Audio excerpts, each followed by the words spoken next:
Trump is not funding a genocide. You have not stopped shaming him and his supporters for like 2 weeks. Are you okay? Blink twice if you're being silenced by his, or is this who you really are? Just 2 dudes on my screen wearing polos. I don't know. Maybe I'm missing something. 2 preppy Americans, if you ask me. Trump is not funding a genocide. You've never stopped shaming him. Do you actually think Donald Trump is the anti-genocide vote? Are you out of your mind? You're really that horny for genocide? You're going to chastise people for voting for a Republican and generalized conservatives? Are you brain dead? Did you hit your head on the way over here this morning to start typing in this chat like this? Are you actually out of your mind? Dog, which party is responsible for the war on terror originally? It's the Republicans. Donald Trump himself is absolutely pro. Donald Trump is the most popular politician in Israel. Donald Trump is constantly having phone conversations with Benjamin Netanyahu. The Democratic Party's complete capitulation to the most bloodthirsty aspects of ultra-Zionists in Israel in the government and the actions of the military does not change that reality. Donald Trump got $100 million this time around from Sheldon Adelson's wife, Miriam Adelson. Last time around, Sheldon Adelson and Miriam Adelson were some of the biggest donors to Donald Trump, which is precisely the reason why he gave Israel Golan Heights, which Sheldon or Miriam did not even ask for.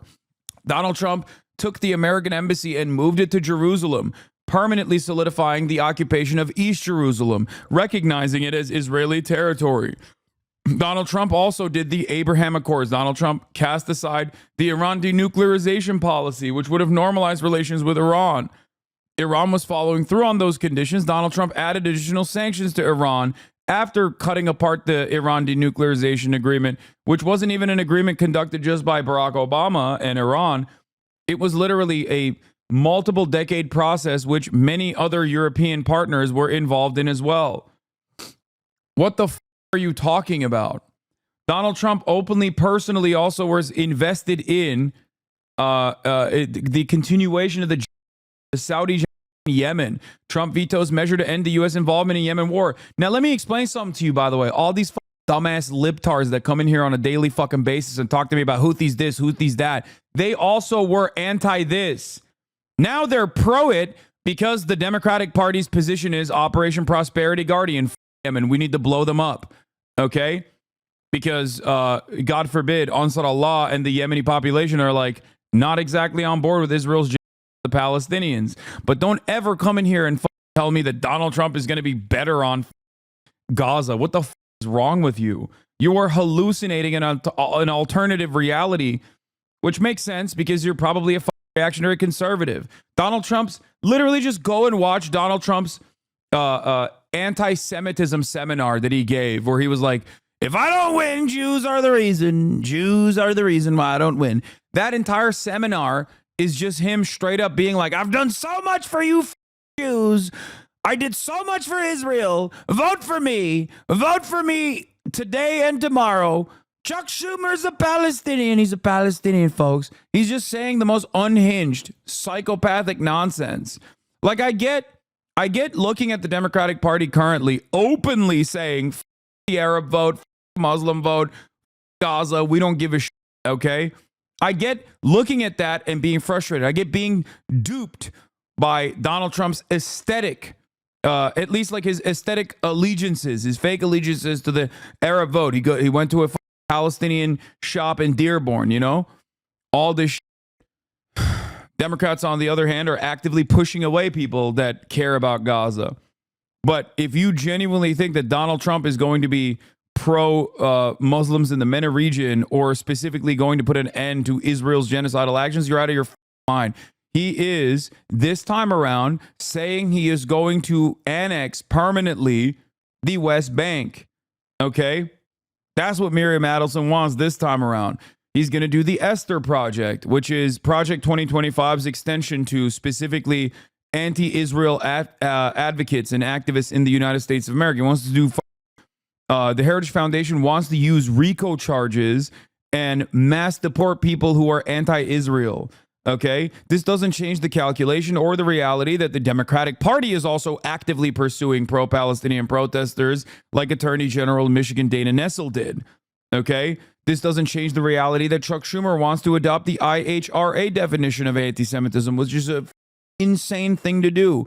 It is completely antithetical to free speech, but beyond that, it's completely unacceptable in terms of a definition that you could support ever, okay? It means criticizing Israel as anti-Semitic unconditionally. And Chuck Schumer has said he wants to sneak that into a must-pass defense bill because he's a ginormous piece of shit. But once again, if you come in here and you act like this is pro-Palestinian, you are a sucker, okay?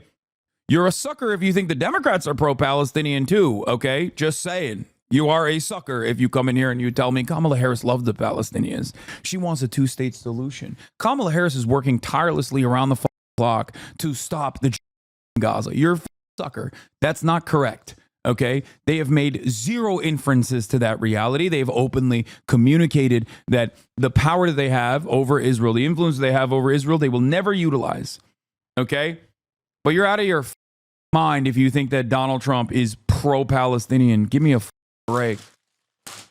I love the reality that the Democratic Party is so overtly pro-war, and they certainly are, and it's very frustrating. But the Democratic Party is so overtly pro-war that you now have dumbasses who can come in here and unironically argue that they think the conservative movement is anti-war.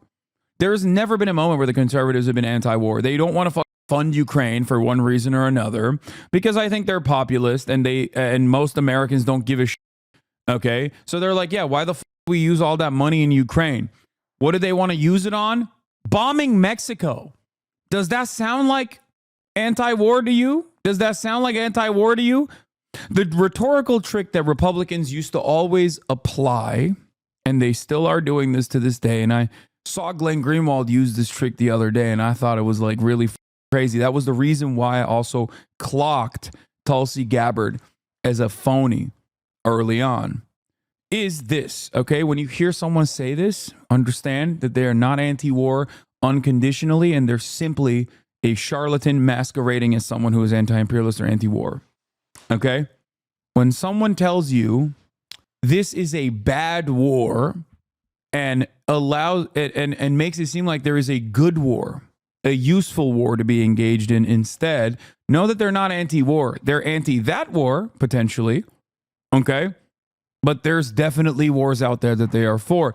Tulsi Gabbard did this expertly as well. A lot of people stupidly thought that she was anti-war because she kept saying, well, I'm for just wars. You know, there are just wars, but this war is bad. But there's a just one out there. She would always say like, oh, yeah, you know, any kind of combating of Muslims, that's a good thing. What? You have no proof or claim that Trump will be worse, and you can at least acknowledge that? Yeah, the difference is you can make up every hypothetical situation where Trump will be worse than Harris on the agenda. You have no evidence to say that? Of course I have evidence to say that. Donald Trump was the president for the past... Donald Trump was president for 4 years. Harris was not. You could make a literal liberal-ass argument as to like, well, Kamala Harris as president will be different, actually, girl. You have more evidence to suggest that Kamala Harris, once president, could be different than Donald Trump because Donald Trump was president already. I'm not even making that argument because I don't think Kamala Harris is okay?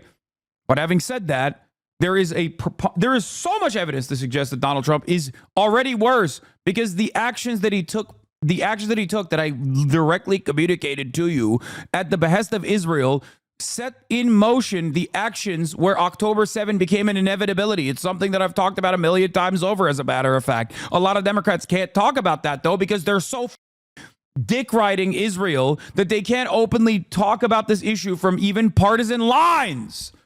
Think about that, because they're so goddamn pro-Israel that they can't even talk about this issue with objective facts and from a partisan perspective, and how much Donald Trump did that actually accelerated the tensions in the region that actually caused October 7 to begin with. You have no proof to claim that Trump will be worse. You can at least acknowledge that. But do you condemn conservatives? Do you condemn and civilians? Or what are you saying? This person went from being like, Trump is going to be better for the Palestinians to literally to straight up turning around and being like, do you condemn what happened? So I guess you weren't pro-Palestinian emancipation at all. You just are pro-Trump. And you thought that this would be a expert way to try in your mind to convince some other dumbasses. Yeah, the neocons are all endorsing Harris because they think Trump will be exactly the same. There's no deeper ideological reason Dick Cheney is riding with Kamala is just for and giggles. No, I think that the Democratic Party has adopted the framework of the neocons 100%. But if you think that Donald Trump is going to be any different when it comes to war with Iran, you are the most delusional person ever. What the f are you talking about? Dick Cheney wants managed fascism. Donald Trump represents chaotic fascism. That's why Dick Cheney and many of these other neocons are on board with Kamala Harris rather than Donald Trump. They win, we lose. It doesn't matter. No matter who wins, they win. I never said that Trump would be better. Nope, I'm very pro-Palestine and registered to vote. What? You're upset that I've been on Donald Trump and you're saying that I'm libbed up. This is awesome to hear said out loud. What do you mean? This is what I talk about every day. Is there a right-wing version of getting libbed up, like a disillusioned Groyper hearing someone insult Bush and getting really angry or something? I don't know if that analogy works. That's funny. You're really that horny for a... You're going to chastise people for voting for a Republican and generalize conservatives is what you said. As in, the implication is that the anti vote is a vote for conservatives, and you are delusional for saying that. Don't try to backpedal away from that. Anyway, yeah, it's funny because, yeah, Iran, which, contrary to popular opinion, is incredibly restrained as always. A lot of people, including Elite News, has been saying that like Iran is going to attack before the election. Iran is going to attack before the election, and I haven't put a lot of emphasis on that coverage because we found out together, one, that it was actually Israeli sources that was saying Iran is going to attack before the election, and two, that is unceremonious for Iran to do so because they have demonstrated restraint time and time again. Here is the news coverage on it, though. The official spoke on the condition of anonymity because they were not authorized to speak publicly. They said that it was the military commanders were preparing a list of dozens of military targets inside of Israel, but that the attacks would very likely happen after the American election because Iran was concerned that another spike of tension and chaos in the region could benefit former Donald J. Trump in his re-election campaign. What? Just like Ukraine, right? What do you mean? Elint is a localized thermostat. They're not always on the money, but mostly so. Yeah, no, I trust Elint. Anyway.